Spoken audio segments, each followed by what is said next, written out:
October 2022. A Chinese submarine called the Deep Sea Warrior is hovering 1,500 meters below the surface of the South China Sea. Total darkness, crushing pressure. The pilot can barely move inside a titanium sphere built for 3 people sitting cross-legged, shoulder to shoulder. No food, no water, no bathroom, 10 hours straight. And then the sonar picks up something nobody expected. Thousands of ceramic vessels, scattered across the ocean floor like a museum that sank 500 years ago and nobody noticed. Within weeks, China deployed robotic arms wrapped in soft padding to gently lift Ming Dynasty porcelain off the seabed. They recovered 928 artifacts. But here is what makes this story different from every other shipwreck discovery. China did not just want the treasure. They wanted the territory.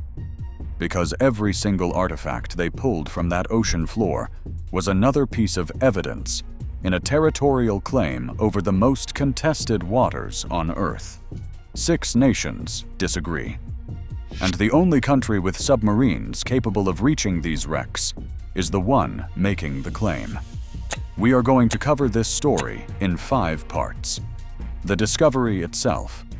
What the artifacts reveal about trade routes historians got wrong. The biological clock destroying these wrecks right now. How China turned archaeology into a weapon of territorial control. And the technology that gives one nation a monopoly on the deepest evidence in the sea. Let us start 1,500 meters down. The Deep Sea Warrior is China's second manned deep-sea submarine, capable of reaching 4,500 meters below the surface. 95% of its components were built domestically, including the titanium alloy pressure hull that keeps 3 people alive at depths where the water pressure would crush a commercial airliner. On October 23, 2022, during its 500th operational dive, the submarine was conducting a routine survey about 150 kilometers southeast of Hainan Island. The sonar picked up an unusual formation on the continental slope. As the submarine descended closer, floodlights revealed hundreds of porcelain vessels stacked in mounds nearly 3 meters high. A debris field stretched 300 meters long and 50 meters wide across the ocean floor. Within days, a second wreck was identified just 14 kilometers away. 2 ships, separated by perhaps 2 decades, had been resting in the same patch of deep ocean for more than 5 centuries. The lead archaeologist Song Jianzhong from China's National Center for Archaeology described the scene by comparing the exposed wooden structures to the skeleton of a dead whale on the ocean floor. Marine organisms had consumed everything above the sediment line. Only sand, buried timbers survived. Over the next 2 years, 63 dives across 3 phases recovered the artifacts under extreme conditions. 3 adults squeezed into a spherical cabin barely larger than a bathtub for missions lasting over 10 hours. The pilot sits in the center, an engineer on the left, the archaeologist on the right, all cross-legged. No room to stand. High-definition cameras and 3-dimensional laser scanners mounted on the hull mapped the entire debris field, creating the first comprehensive archaeological survey of a deep-sea wreck site at this scale. Every artifact's exact position was logged before it was touched, because in archaeology, where something is found matters almost as much as what it is. Outside, robotic arms wrapped in padded material reached into total darkness to retrieve ceramics untouched since the reign of Emperor Zhengde in the early 1500s. The chief pilot Li Baosheng operated the mechanical claw with surgical precision, while archaeologist Dong Jiaxin guided his movements by saying, "Please take the green glazed vase," then watched through the viewport as the arm gently closed a 500-year-old celadon vessel. Each recovered piece then entered months of painstaking conservation. Physical scrubbing to remove marine growth, chemical solvent treatment, and prolonged desalination in deionized water. Salt that has penetrated porcelain glaze over 5 centuries cannot be rushed out. If it is, the ceramics crack. Now part 2. What these artifacts actually tell us. Rack number 1 measured 37 meters long and 11 meters wide. Its cargo was outbound porcelain from Jingdezhen, China's porcelain capital, dated to the Zhengde era between 1506 and 1521. Among the recovered pieces were blue and white wares, Longquan celadon, and something nobody expected: Fahua ware. This was the first time Fahua porcelain, decorated with colorful ridged designs, had ever been recovered from any shipwreck anywhere in the world. Researcher Wang Guangyao from the Palace Museum in Beijing examined the Longquan celadon and found it contradicted decades of established scholarship. Historians had accepted that Longquan kiln quality declined sharply in the late 1500s. But the celadon from 1,500 meters down was in extraordinary condition. Glazes intact, decoration refined. The accepted timeline of decline was simply wrong. Rack number 2 told the opposite story. Smaller at 21 meters, it dated to the earlier Hongji era between 1488 and 1505. Instead of porcelain heading out of China, this ship carried ebony logs from Malaysia, turban shells, and deer antlers heading back. Song Jianzhong put it simply: one ship sailing out, one sailing in, 14 kilometers apart. Together they provided the first direct archaeological evidence of two-way maritime Silk Road trade at this depth. Previous excavations had found outbound Chinese trade ships before. The famous Nanhai 1 wreck, a Song Dynasty vessel discovered off Guangdong and raised in 2007, carried over 60,000 artifacts and proved the scale of medieval Chinese maritime commerce. But nobody had ever found a return voyage merchant vessel from the Ming era, preserved in deep water. The trade routes these ships sailed stretched from southern China across the South China Sea to Malacca, onward to Ceylon and the Malabar coast of India.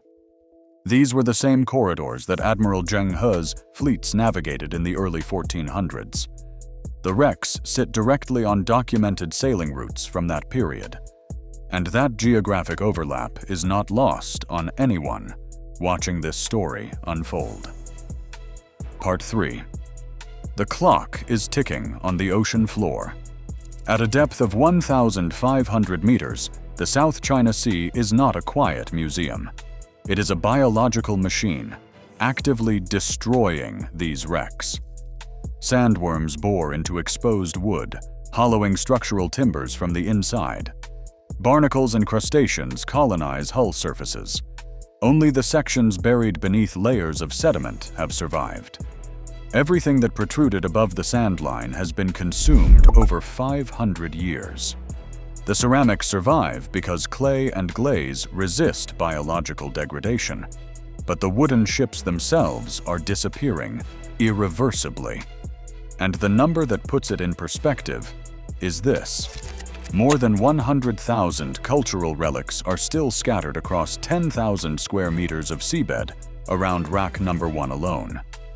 That is 2 football fields of 500-year-old porcelain, copper coins, and iron tools sitting in the dark. Further recovery depends on logistics, environmental assessments, and government approval from Beijing. The wrecks will not be razed. The plan is selective artifact recovery, while leaving hull structures under monitored protection. In 2025, the Deep-Sea Warrior conducted 18 additional dives on the continental slope, specifically for archaeological work. But every year that passes, the biology takes more. If you are finding this valuable and want to see more deep dives like this one, like and subscribe so we can keep making them. Meanwhile, in Shanghai, the Yangtze River Estuary No. 2 wreck, a 38-meter Ming Dynasty junk from the 1860s, sits inside an intelligent 48-meter preservation chamber after being lifted whole from the riverbed in 2022, using an 8,800-ton arc beam structure. Over 700 artifacts have been recovered so far, predominantly Jingdezhen ceramics. Shanghai plans to build what they call an active museum at the Yangpu shipyard site from 2026 to 2030 during the 5-year plan. Visitors will watch excavation happen in real time through observation windows. If completed, it would be the first museum in the world where a shipwreck is simultaneously being excavated, conserved, and exhibited. In February 2026, researchers from Fudan University published a study in the journal Antiquity, analyzing environmental DNA from sediment inside a porcelain amphora aboard the ship. Using 7.5 billion raw DNA reads from 45 sediment samples. They identified rice husks as indica rice genetically matched to Jiangxi province landraces through comparison against nearly 300,000 genetic markers. They also found bamboo DNA from a species called Philostachys, confirming historical accounts of bamboo-packed porcelain. Because indica rice there is double-cropped with a summer harvest, the evidence places the final voyage in typhoon season along the Chinese coast. A merchant junk loaded with porcelain and rice, sailing from the kilns of Jiangxi toward Shanghai, was caught in a late summer storm. That detail might explain why the ship sank. Extracting genetic material from mud inside a ceramic jar and pinpointing the growing region and likely season of harvest. That is the level of archaeological science happening almost exclusively in China right now. Now part 4. This is where the archaeology connects to geopolitics. In 2015, Liu Shuguang, director of China's Center for Underwater Cultural Heritage, said openly that the goal was to find evidence that Chinese people were there and lived there. Historical evidence, he said, that supports China's sovereignty over the South China Sea. China claims roughly 90% of the South China Sea, under the 9-dash line. 6 nations have overlapping claims. Trillions of dollars in shipping traffic and massive oil reserves sit in these waters. In 2016, an international tribunal ruled key portions of China's claims unlawful. China rejected the ruling entirely. In 2012, at Scarborough Shoal, Chinese warships forced a French-Philippine archaeological team to abandon their investigation of a 13th-century Chinese shipwreck. It was the first documented case in modern history of one nation using military force to block another nation's archaeological expedition. Liu Shuguang framed it by saying the Philippines had sent French archaeologists to remove material evidence that Chinese people reached the shoal first. That wreck was not just history. It was ammunition. That became the pattern. Find Chinese artifacts in contested waters, claim them as proof of sovereignty, and block anyone else from examining them. And the legal framework supports the strategy. China's underwater heritage regulations, expanded significantly in 2022, claim state ownership over all relics of Chinese origin found in waters. China considers its jurisdiction, and even on the high seas. None of the 6 South China Sea claimant nations have ratified the UNESCO Convention on Underwater Cultural Heritage. There is no binding international framework for cooperation. Whoever has the technology sets the rules.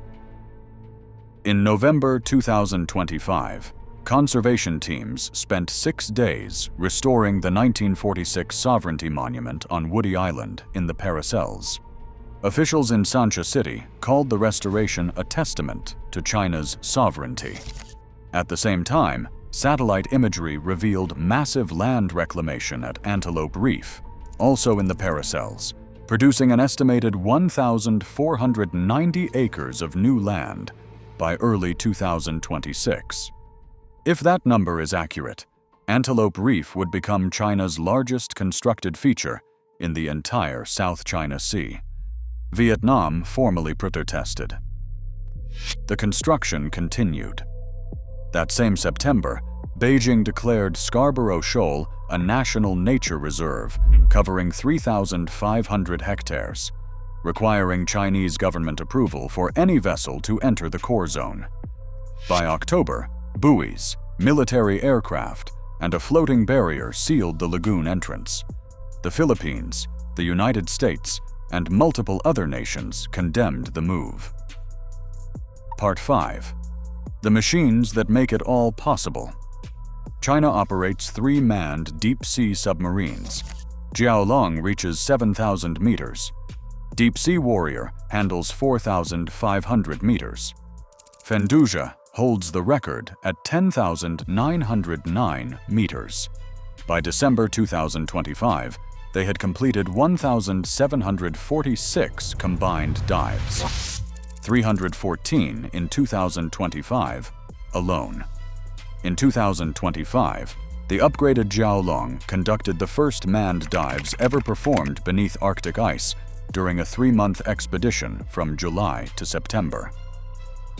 On August 14th, Jiaolong and Fenduja carried out the world's first joint submarine operation in Arctic waters, transferring samples between vehicles while an unmanned robot filmed the exchange. Earlier that year, Fenduja completed a 76-day expedition to the Puisegur Trench near New Zealand, putting humans at the deepest point of that trench for the first time, with 68 scientists from 8 countries participating. A separate Nature paper in July 2025 reported Fenduja's discovery of the deepest known animal communities at 9,500 meters in the Mariana Trench, and the unmanned systems are advancing just as fast. In March 2025, Beihang University published a paper in Science Robotics describing a centimeter-scale morphable robot that operated untethered at over 10,600 meters in the Mariana Trench, switching between swimming and crawling modes under extreme pressure. In December 2024, China commissioned the Tansuo 3, a 10,000-ton ice-class research vessel designed to carry the Deep-Sea Warrior for extended archaeological missions. It replaced the older Keogu-01, limited to 40-meter diver depths. The jump from 40 meters to 1,500 meters happened in under a decade. No other nation combines this technology with archaeological infrastructure. 3 submarines, dedicated research ships, a 50,000-square-meter underwater archaeological base opened in Hainan Province in February 2023 for research, conservation, and training. Purpose-built museums displaying the finds, and a legal framework claiming ownership of everything they recover. Vice Minister Li Kun of the National Cultural Heritage Administration has stated explicitly that underwater archaeology is responsible for safeguarding national sovereignty, security, and maritime rights. Those are not the words of a museum administrator. Those are the words of someone running a strategic operation. In the Paracel Islands, which China seized from Vietnam in 1974, government-funded archaeological surveys have documented shipwrecks as evidence that Song Dynasty traders used the islands as waypoints as far back as the year 960. These finds feed directly into the sovereignty narrative. Every porcelain shard from a Chinese vessel becomes another data point in a territorial argument that has been building for decades. Academic Friedrich Schmitz at the University of Bonn published a paper in 2025 called Tianxia Under the Sea, analyzing how China uses underwater archaeology to construct a narrative of peaceful maritime civilization, invoking Admiral Zheng He's 15th-century voyages. But Schmitz documented the contradiction. Despite the peaceful framing, the Chinese Navy actively prevents other nations from conducting their own research in the same waters. There are an estimated 2,000 shipwrecks on the floor of the South China Sea. Chinese junks, Indian dhows, Arab trading vessels, Dutch merchant ships, and World War II warships. Only 70 have confirmed coordinates. The rest wait in the darkness, at depths only a handful of machines can reach. 100,000 artifacts sit around just 2 of those wrecks. The recovered pieces drew record crowds to exhibitions across China. At the Deep Blue Marvels exhibition in Hainan, visitor numbers ran 50% above normal throughout 2025, anchored by the Fahua peacock jar that has become the symbol of the entire program. A traveling exhibition called Voyage to the Deep opened at the Grand Canal Museum in Beijing in December 2025, with 377 artifacts, immersive lighting, and ocean soundscapes. It was the first time the deep-sea finds had been shown in the capital. The question at the center of this story has never been about what is down there. We know what is down there. Centuries of trade, shipwreck, and human ambition preserved in cold darkness, at a depth no sunlight has reached in millions of years. The question is, who gets to decide what it means? And right now, only one nation has the technology to even look. Remember where we started. A titanium sphere, 1,500 meters down, 3 people cross-legged in total darkness. One of them reaches out with a padded robotic arm and lifts a green celadon vase off the ocean floor. That vase has been sitting there since around the year 1510. 500 years of silence. And now, 6 nations arguing over who it belongs to.